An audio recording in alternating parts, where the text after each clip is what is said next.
কাঁকড়া অনেক মানুষে খাইতে চান না, কিন্তু কাঁকড়াটা না খাইতে অনেক বেশি ভাল লাগে। যারা একবার খাইছেন আমার মনে হয় দ্বিতীয়বার আবারও খাইতে চাবেন এই কাঁকড়া। আসসালামু আলাইকুম, কেমন আছেন সবাই? আশা করি ভালো আছেন। কাঁকড়ার কোন অংশটুকু নিতে হয়, কিভাবে কাটতে হয় সবই কিন্তু আজকের এই ভিডিওতে দেখাবো। অনেকেই কিন্তু কাঁকড়া কিভাবে কেটে নিতে হয়, কতটুকু নিতে হয়, কোনটুকু ফেলে দিতে হয় সেটা কিন্তু জানেন না।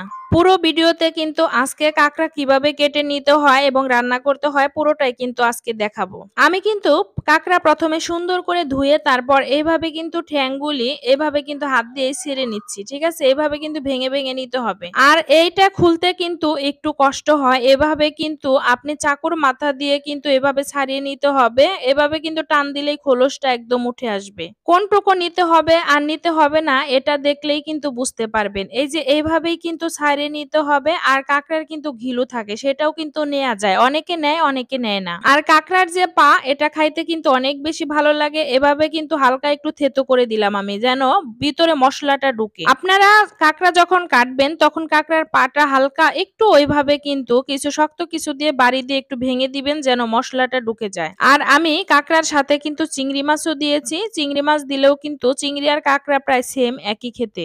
এগুলো কিন্তু আমি এখন কেটে কুটে সুন্দর করে ধুয়ে নিয়েছি। সামান্য একটু হলুদ এবং নুন মরিচ দিয়ে আমি এটা কিন্তু ভেজে নেব হালকা। আপনারা সবসময় এটা করবেন যে একটু হালকা নুন হলুদ দিয়ে কিন্তু ভেজে নিবেন, তাহলে কাঁকড়ার কালারটা কিন্তু অনেক সুন্দর হবে আর খেতেও অনেক বেশি ভালো লাগবে।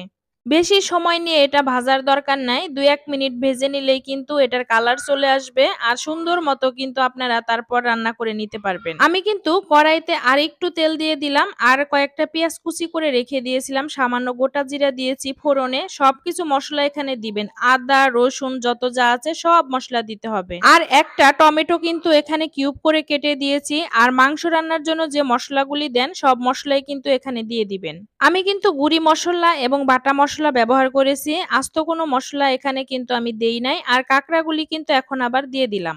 এভাবেই কিন্তু ঢেকে আবার কিছুক্ষণ রান্না করতেছি আমি। এই যে সামান্য একটু পানি দিয়ে দিয়ে এভাবেই কিন্তু কষিয়ে আমি কিন্তু রান্না করে নেব। আবারও একটু পানি দিয়ে দিলাম যেন নিচে না লেগে যায়, কারণ এটা বেশি পানি দেওয়ার কোনো প্রয়োজন নাই। আর কাঁকড়ার যে গিলুটা রেখে দিয়েছিলাম সেটা এখন দিয়ে দিলাম। একদম দেখে বোঝাই যাচ্ছে যে একদম চিংড়ি মাছই রান্না করতেছি। চিংড়ি আর কাঁকড়া কিন্তু একসাথে দিয়েছি। আর এটা কিন্তু খেতে চিংড়ি আর কাঁকড়া একই রকম লাগে। আর এখানে ফ্লেভারের জন্য কয়েকটা কাঁচামরিচ ২ টুকরো করে দিয়ে দিলাম। আর হলো টালা জিরার গুঁড়ি দিয়ে দিয়েছি।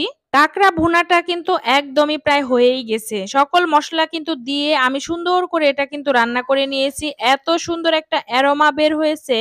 আপনারা এটা কিন্তু খেয়ে একবার হলেও টেস্ট করে দেখবেন। ভীষণ ভালো লাগে খেতে। বুঝতেই পারবেন না এটা চিংড়ি খাচ্ছেন না কাঁকড়া খাচ্ছেন। আমার কিন্তু কাঁকড়া রান্নাটা হয়ে গেছে। এখন কিন্তু খাওয়ার পালা। ভালো থাকবেন সবাই। আল্লাহ হাফেজ।